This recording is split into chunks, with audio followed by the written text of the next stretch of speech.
നമ്മുടെ ലോക്സഭാ ഇലക്ഷൻ്റെ ഘട്ടങ്ങൾ കഴിയും തോറും നേതാക്കന്മാരാണെങ്കിൽ താഴോട്ട് വന്നുകൊണ്ടിരിക്കുകയാണ്. പ്രത്യേകിച്ചും പ്രധാനമന്ത്രി പറയാതിരിക്കാൻ കഴിയില്ല. നമുക്കറിയാം, ഒരു പ്രധാനമന്ത്രിയാണെങ്കിൽ ഉണ്ടായ വികസന പ്രവർത്തനങ്ങളും കുടിവെള്ള പദ്ധതിയും പിന്നെ ക്ഷേമ പെൻഷനുകൾ അല്ലെങ്കിൽ പെൻഷൻ കാര്യങ്ങളും കൊടുത്ത കാര്യങ്ങളെല്ലാം വികസിപ്പിച്ച കാര്യങ്ങളെല്ലാം പറയാൻ ബാധ്യസ്ഥരുമാണ്.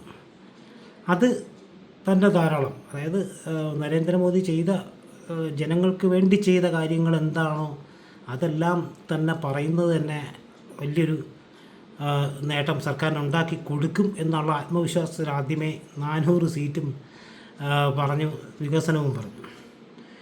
ഒടുവിൽ ഇന്ത്യ മുന്നണി ശക്തിപ്പെടാനുള്ള കാരണം ആം ആദ്മി പാർട്ടിയിലെ നേതാവ് അകത്തായതോടെ ഇന്ത്യ മുന്നണി ഏതാണ്ടൊക്കെ ഒറ്റക്കെട്ട് എന്നുള്ള വരുവായി. അത് ആ നിതീഷ് കുമാർ പോകുന്നതിന് മുമ്പായിരുന്നെങ്കിൽ ഒരുപാട് നേട്ടം കിട്ടിയായിരുന്നു.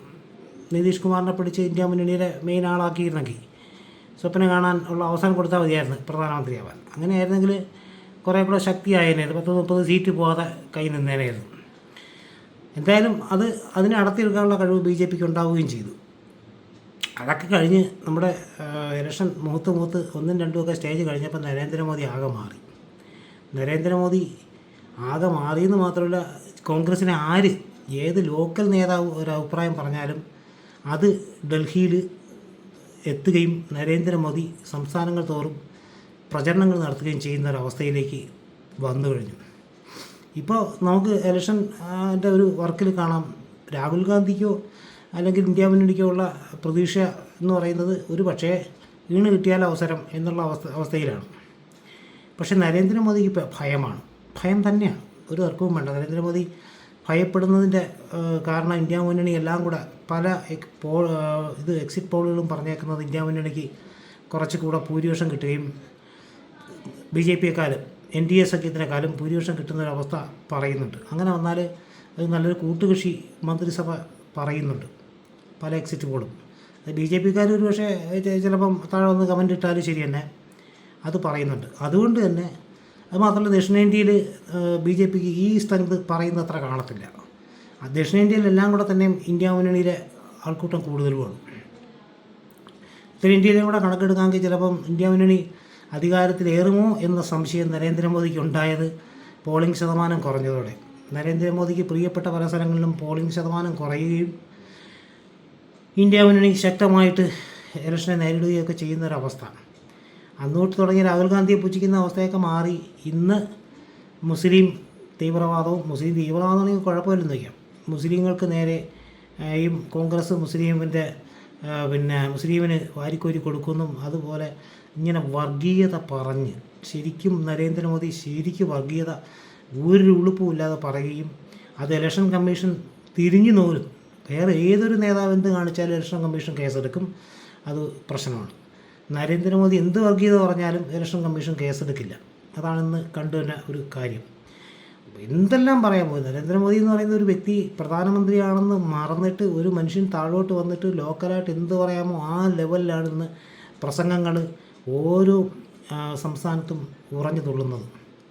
പറയാതിരിക്കാൻ കഴിയില്ല. ഒരു പ്രധാനമന്ത്രി എന്നുള്ള ഇതിൽ നിന്നൊക്കെ താഴെ വന്നിട്ട് BJP ഏത് ഘട്ടത്തിലും ഇങ്ങനെ പോയാൽ BJP അഥവാ ജയിക്കാതെ പോയാലെങ്ങാനും ആണെന്നുണ്ടെങ്കിൽ നരേന്ദ്രമോദി ആകെ പ്രശ്നമാവും. ഇവിടെ എല്ലാം കൂടെ കൂട്ടിപ്പിടിച്ച് RSSല്ലാം കൂടെ ഡൽഹിയിൽ കൂട്ടിപ്പിടിച്ചിട്ട് അധികാരം വിട്ടുകൊടുക്കാതെ മിക്കവാറും ഏകാധിപതി എന്നുള്ള ലെവലിൽ കയറി വെട്ടിപ്പിടിച്ച് നിൽക്കുന്ന ഒരവസ്ഥയൊക്കെ വരുമെന്നുള്ള ഭയം പോലും തോന്നുന്നൊരവസ്ഥയിലാണ് ഇന്ന് നരേന്ദ്രമോദിയുടെ പ്രവർത്തനം കണ്ടാൽ.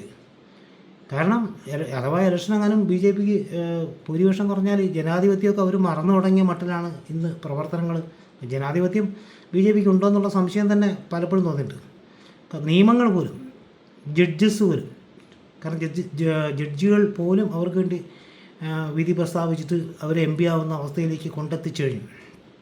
പിന്നെ ഇന്നലെ നരേന്ദ്രമോദി പറഞ്ഞൊരു പ്രധാന പോയിൻ്റ് എന്ന് പറയുന്നത് നമ്മുടെ അദാനിയും അംബാനിയും ചാക്ക് കണക്കിന് നോട്ട് കൊടുത്തുകൊണ്ടാണ് രാഹുൽ ഗാന്ധി ഒന്നും പറയാത്തതെന്ന്.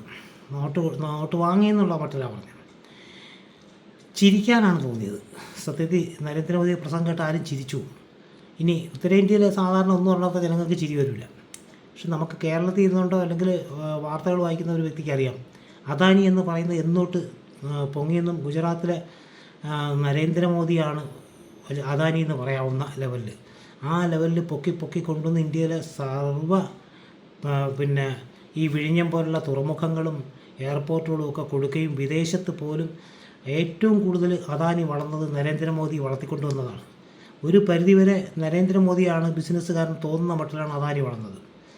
അത് ആ ലെവലിൽ വളർത്തിക്കൊണ്ട് വന്നിട്ട് അദാനിയുടെ പേര് പറഞ്ഞപ്പോഴാണ് നമ്മുടെ ഒരു MP ലേഡി, പിന്നെ പശ്ചിമ ബംഗാളിലെ ലേഡിയെ പിന്നെ പുറത്താക്കിയത് നരേന്ദ്രമോദി. ഇതൊന്നുമല്ല, അദാനിയും പിന്നെ ആയിട്ട് കൂട്ടിട്ട് ഒരു ഫ്ലൈറ്റിൽ പോയി എന്നൊക്കെ പറഞ്ഞ് രാഹുൽ ഗാന്ധി പ്രതിഷേധം ലോക്സഭയിൽ പറഞ്ഞപ്പോഴാണ് രാഹുൽ ഗാന്ധി MP സ്ഥാനത്ത് നിന്ന് പുറത്താക്കുകയും താമസിക്കുകയും വീട്ടിൽ നിന്ന് വരെ പുറത്താക്കുകയും ചെയ്തത്. അത്ര ശക്തമായിട്ട് അദാനിക്ക് വേണ്ടി വാദിച്ച നരേന്ദ്രമോദി പറയുന്നു. അതുപോലെ തന്നെ അംബാനിയെ നമുക്കറിയാം. അംബാനി നരേന്ദ്രമോദി എവിടെയുണ്ടോ അവിടെയൊക്കെ ഉണ്ട്.